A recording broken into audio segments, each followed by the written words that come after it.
to be there. Oh my God. Yeah. I mean, obviously you put the work in, but huge launching pad. To Catch a Predator had a couple of different names and iterations before it became To Catch a Predator. So by the time it got to Catch a Predator, was it already a hit, or was there a moment where you look around at your producers and you're like, oh, holy shit, this is like the ratings are popping. This is like enormous.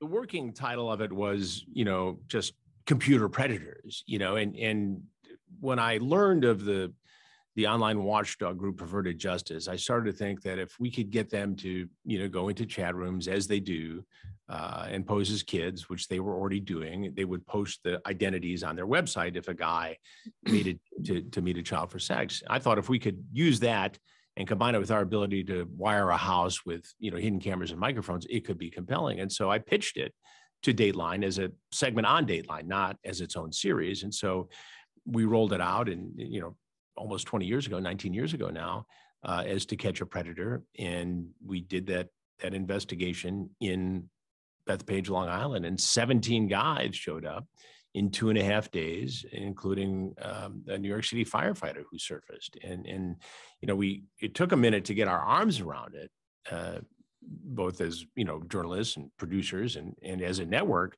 We knew what we had was powerful.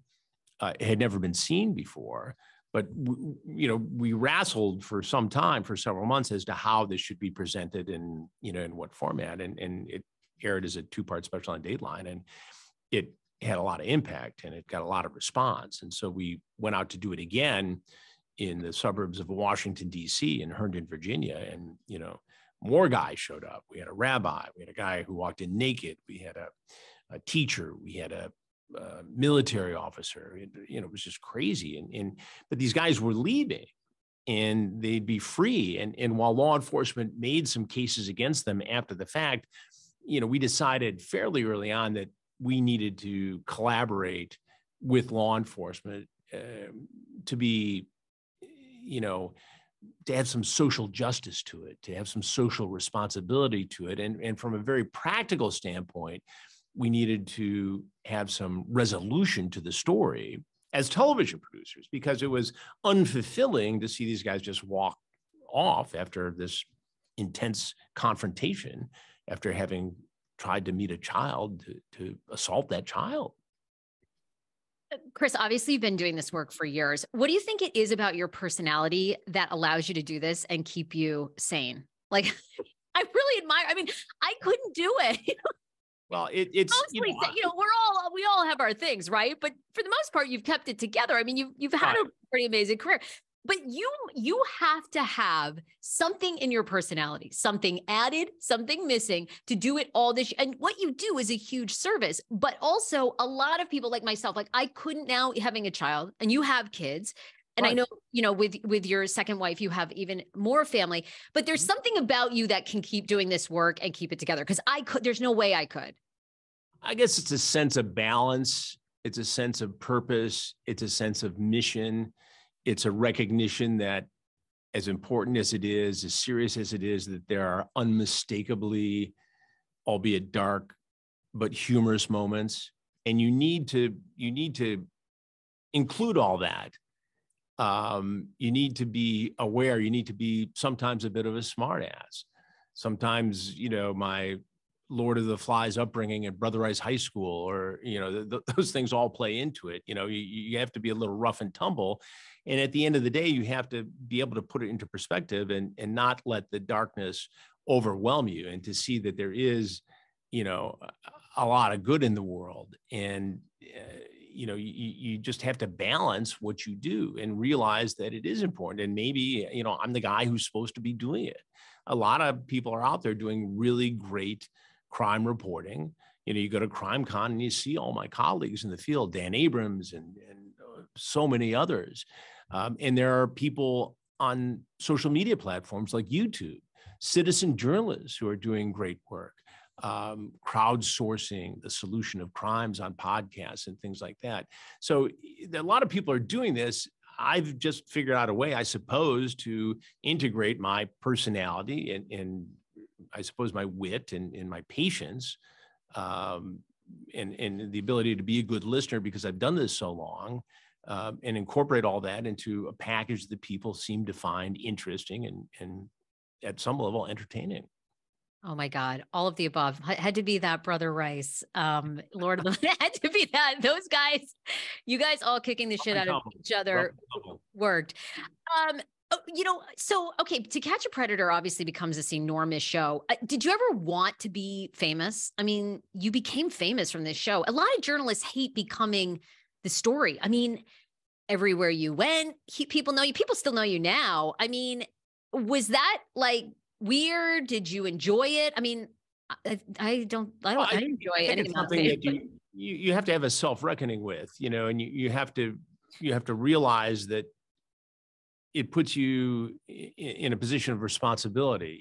You have to be aware when you're out in public that you are this figure, and you have to act accordingly. And what is truly rewarding to me, Sarah, is that I cannot tell you how many occasions where somebody has come up to me and said, "Can I speak to you for a moment?" And I say, "Of course, yeah." And I get pulled aside to be told that that person was victimized in some way, and that watching the shows and the old ones and the new ones have given them some sense of power and the ability to say, we got one of these guys. It helps them to cope with the fact that they are a survivor of some sort of sexual misbehavior, sexual assault, and I think it empowers people who've been in this situation. And we've got a documentary we're working on now, a big project called The Facebook Fiend, and a guy was on social media and he was meeting young women and he was choosing ones that he could make vulnerable. And not only was he physically assaulting, he was sexually assaulting, and in some ways robbing these women of money.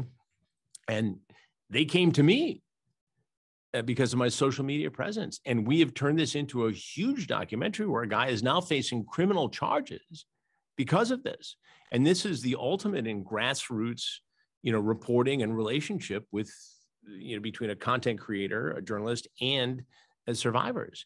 And there's more of this to come. We've got many, many other projects in the works where we have this relationship, and to really expose people, predators of all types, who are doing this sort of thing. What is the profile of a predator? What have you learned over the years? I mean, are they all like men of a certain age? For the most part, it's men, although I can't remember. Did you ever catch any women? We never had a woman walk into one of our investigations, and therapists, experts in the field tell us that when it comes to female predators, Sarah, you're more likely to see the teacher-student scenario. The female predator doesn't like the anonymity. They like to know their target, whereas a male predator sort of gets off on the anonymity, and that's part of the thrill for them. So we've never seen a woman. A couple times, guys have thrown out a scenario where, I'm bringing my girlfriend, I'm bringing my wife, but as far as we can tell, it's always been a ruse. Nobody's ever showed up like that. So is there a typical profile? I mean, is mostly the predator like a 30-year-old man? I mean, I'm assuming too, you've probably learned, I'd imagine a lot of these men were probably abused in some way. I think there's some of that. I think they break down, and again, I'm not a therapist, but in my experience, coming face to face with hundreds of these guys over the years, I think they break down into three categories. You've got the hardcore heavy hitter who is either wired this way or because of a childhood experience is this way. And he'd be offending with or without the internet. He's the bad little league coach. He's the guy prowling the food court at the mall, the movie theater, anywhere there are children, this guy will be there and try to exploit vulnerable kids. You've got on the other side of the spectrum, the younger group of predators, 19, 20, 21 years old. In their mind, they're thinking, well, it's wrong, it's illegal, but, if it works out, it's more of a Romeo Juliet situation. She knows what she's getting into. She said it was okay, even though she's not old enough to give consent, and they justify it that way. They may be socially inept and they're acting out on the internet. Illegal, wrong, bad, but a guy like that is more likely to be able to be treated with intensive therapy, punished, and then potentially go on and not reoffend. And then there's this third group in the middle, professionals, doctors, clergymen, law enforcement in some cases, who are predisposed to a sexual attraction towards children. And they would probably not act on this except for the internet, the anonymity, the access, the addictive nature to it. And they get going in these conversations. They say things they wouldn't say face to face. And suddenly they blur this line between fantasy and reality, and they're knocking on our door. And we've seen this. We had a case in Michigan where we had a police officer from a small town in mid-Michigan show up. We had, in a recent investigation, a doctor show up. In Ohio, we had a guy who was 70 years old who drove from Indiana because he wanted to meet a 13-year-old girl, have sex with her, and then watch her father have sex with her. And we watched this play out. The piece just went out on True Blue a few weeks ago, as he ogles the deputy posing as the 13-year-old girl, the detective posing as the father. We see this play out in real time. And it's incredible. I thought we'd do, a handful of these investigations and no one would ever show up.